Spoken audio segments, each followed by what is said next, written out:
Hello hi నమస్తే. This is Suma. Welcome to my channel గృహిణి the home maker. అందరూ ఎలా ఉన్నారు? ఈరోజు మనం చేసుకోబోయే రెసిపీ బటర్ కుక్కీస్. ఎంతో రుచిగా ఉండే ఈ కుక్కీస్ చేసుకోవడం ఎంతో సులువండి. కేవలం మూడు ఇంగ్రీడియంట్స్తో ఎంతో ఈజీగా చేసేసుకోవచ్చు. నిజంగా నేను క్యాప్షన్లో పెట్టినట్టుగా మనం ఎడిక్ట్ అవ్వాలి అనుకుంటే మాత్రమే ఈ రెసిపీ వండుకోవాలి. లేదంటే నిజంగానే తస్మాత్ జాగ్రత్త, వండుకోవద్దు ఈ రెసిపీ. ఎందుకంటే ఒకటి తినగానే మళ్ళీ మళ్ళీ తినాలనిపించేంత టెంప్టింగ్గా ఉంటాయండి ఈ కుక్కీస్. నేను చేసిన ఫస్ట్ అటెంప్ట్లోనే సక్సెస్ఫుల్ అయిపోయిన రెసిపీస్లో ఇదొకటి. ఎంతో ఈజీగా చేయగలిగే ఈ రెసిపీకి కావాల్సిన పదార్థాలు మైదా, షుగర్ అండ్ బటర్. అలాగే మెజరింగ్ బౌల్స్, పెద్ద మిక్సింగ్ బౌల్ ఒకటి, బీటర్ ఒకటి తీసుకుంటున్నాను. వెయింగ్ మిషన్ అనేది ఆప్షనల్ అండి. నేను ఇక్కడ మీకు కప్పు కొలత ఇస్తాను, అలాగే క్వాంటిటీస్కి వెయిట్ కూడా ఇస్తాను. అందుకోసమే నేను ఇక్కడ వెయింగ్ మిషన్ యూస్ చేశాను. మనం వెయింగ్ మిషన్లో వెయిట్ ఎలా మెజర్ చేసుకోవాలంటే ముందుగా ఎంటీ కప్పు యొక్క మెజర్మెంట్ చూసుకుని తర్వాత మనకి కావాల్సిన ఇంగ్రీడియంట్ కూడా వేసి ఆ టోటల్ మెజర్ కూడా చూడాలి. సో ఇక్కడ బౌల్ ప్లస్ బటర్ యొక్క వెయిట్ వచ్చి 296 గ్రామ్స్ ఉంది. ఓన్లీ బౌల్ వెయిట్ వచ్చి 140 గ్రామ్స్ ఉంది. So 296 minus 140 grams butter weight అవుతుందన్నమాట. సేమ్ అలాగే ప్రతిదానికి చేసి మీకు నేను క్వాంటిటీస్ యొక్క వెయిట్ ఎంతో చెప్తాను. ఇక్కడ మనం క్వాంటిటీస్ మెజర్ ఎలా అంటే 1 కప్ బటర్కి 1 కప్ షుగర్, 2 కప్స్ మైదా కావాలి. అదే వెయిట్స్లో అయితే సుమారుగా 150 grams butter, 150 grams sugar, 200 grams మైదా తీసుకోవాలి. ఇక్కడ మనం షుగర్ని పౌడర్ చేసి పక్కన పెట్టేసుకుందాం. షుగర్ పౌడర్ చేసిన తర్వాత మెజర్ చేయాల్సిన అవసరం లేదండి. నేను ఎప్పుడూ కూడా కప్ మెజర్మెంట్స్తో చేసేస్తానన్నమాట. మీకు ఇంకా క్లారిటీగా చెప్పడానికి గ్రామ్స్ రూపంలో కూడా చెప్పాను. మనం ముందుగా పెద్ద మిక్సింగ్ బౌల్ తీసుకుని అందులో బటర్ వేసుకోవాలి. చూసారు కదా, బీటర్ కూడా నేను కొంచెం పెద్దదే తీసుకున్నాను. ఇప్పుడు బటర్ వేసుకొని ఒకసారి బీటర్ సహాయంతో మనం బాగా స్మూత్గా కలుపుకుందాం. అయితే ఇది బటర్ని సాఫ్టెన్ చేయడానికి మాత్రమే ఇలా చేస్తున్నాను. మీరు వెంటనే షుగర్ వేసేసినా కూడా ప్రాబ్లం లేదు. ఇప్పుడు ఈ బటర్ వేసిన తర్వాత మన దగ్గర ఉన్న పౌడర్ షుగర్ని కూడా వేసుకుని బాగా కలుపుకోవాలి. అయితే ఇక్కడ షుగర్ని బ్యాచెస్ కింద వేయాల్సిన అవసరం లేదండి, ఒకేసారి వేసుకుని కూడా కలుపుకోవచ్చు. ఎలక్ట్రిక్ బీటర్ ఉన్నవాళ్ళు అది కూడా యూస్ చేసి బటర్ అండ్ షుగర్ని బాగా బీట్ చేసుకోవచ్చు. ఇక్కడ నేను ఎప్పుడూ కూడా హ్యాండ్ బీటర్నే ప్రిఫర్ చేస్తాను. అయితే కొంతమంది కేవలం హ్యాండ్స్తో కూడా బీట్ చేసేస్తూ ఉంటారండి. అది చాలా కష్టమైన ప్రాసెస్ అనమాట. ఇప్పుడు బటర్ని ఇలాగా బీట్ చేసుకుంటూ అందులో షుగర్ని కూడా వేసుకుని బీట్ చేసుకోవాలి. బ్యాచెస్ కింద వేయాల్సిన అవసరం లేదండి, ఒకేసారి కూడా వేసుకోవచ్చు. నేను నా మిక్సింగ్ కన్వీనియంట్ కోసం అని చెప్పేసి నేను 2 టైమ్స్ వేసుకున్నాను. అయితే ఇది బాగా బీట్ చేసుకోవాలి. ఎంతవరకు బీట్ చేయాలి అంటే ఇది కలర్ అండ్ టెక్స్చర్ రెండు కూడా మారిపోవాలన్నమాట. ఇది చాలా టైం తీసుకుంటుందండి, సుమారుగా ఒక 20 మినిట్స్ పడుతుందని చెప్పచ్చు. అయితే మీరు ఎలక్ట్రిక్ మిషన్తో కనుక చేసినట్లయితే 5 to 10 మినిట్స్లో అయిపోతుంది. అదే హ్యాండ్ తోటి అయితే ఒక అరగంట అయినా పడుతుంది. ఇక్కడైతే నాకు సుమారుగా 20 నిమిషాలు పట్టిందనమాట.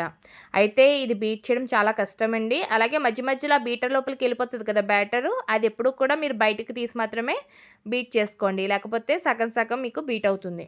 చూసారు కదా, మనకి టెక్స్చర్ మారుతూ ఉంటుంది. అలాగే కలర్ కూడా ఎల్లో కలర్లో ఉన్న బటర్ కాస్త మనకి వైట్ కలర్లో అవుతుంది.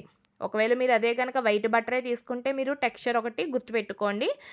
మనకి టెక్స్చర్ ఎలా ఉండాలంటే ఫుల్ ప్లఫీగా అయిపోవాలన్నమాట. అంటే క్వాంటిటీ కూడా ఇంక్రీజ్ అవుతుంది. ఇది బీట్ చేయడం అన్నది చాలా కష్టమండి. నాకైతే చెప్పాను కదా, చాలా చాలా టైం పట్టింది, చేతులు నొప్పెట్టేస్తూ ఉంటాయి. నేనైతే మా హస్బెండ్ హెల్ప్ కూడా తీసుకున్నానండి. మా హస్బెండ్ నేను కూడా వంతుల వారీగా ఇది బీట్ చేసామన్నమాట. చూస్తున్నారు కదా, మీకు కొంచెం కలర్ మారిపోయి వైట్ కలర్లోకి వచ్చింది కదా, అలాగే ఫుల్గా ప్లఫీగా కూడా అయిపోయింది.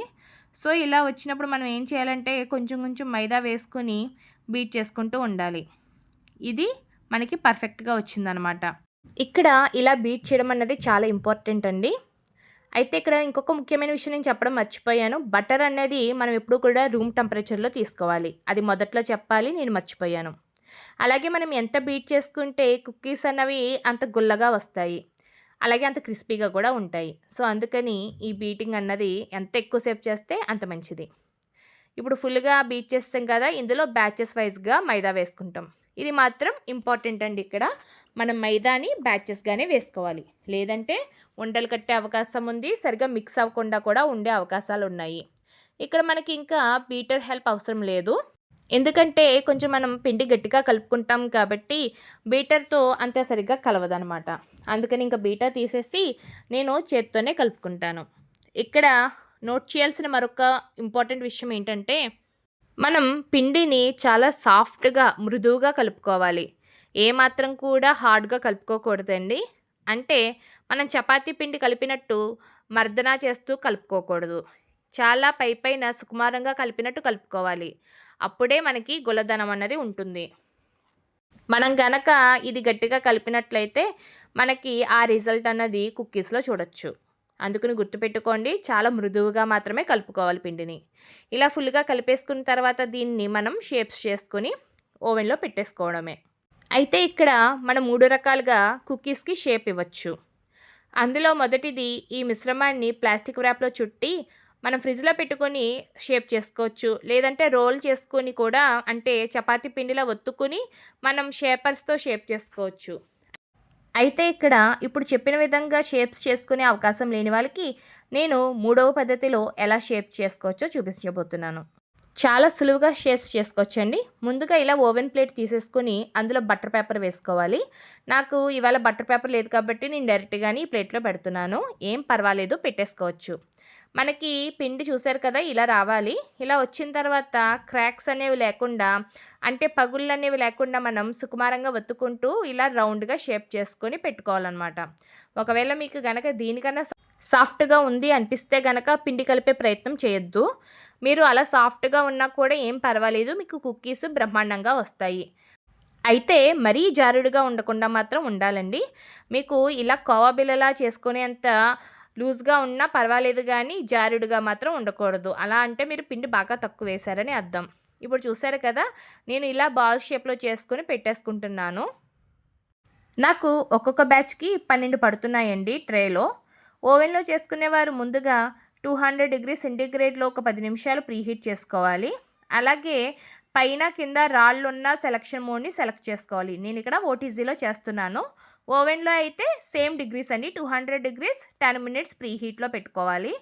అది స్టవ్ మీద చేస్తున్న వాళ్ళైతే 10 మినిట్స్ మీరు స్టవ్ ఆన్ చేసుకుని ఒక ప్యాన్లో ఇసుక కానీ సాల్ట్ కానీ వేసుకొని చేసుకోవచ్చు అనమాట ప్రీహీట్. ఇప్పుడు నేను ఓటీజీలో చేస్తున్నాను.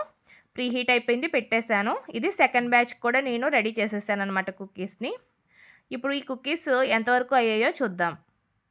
ఈ కుక్కీస్కి సుమారుగా ఫస్ట్ బ్యాచ్కి ఎప్పుడు కూడా కొంచెం టైం పడుతుందండి.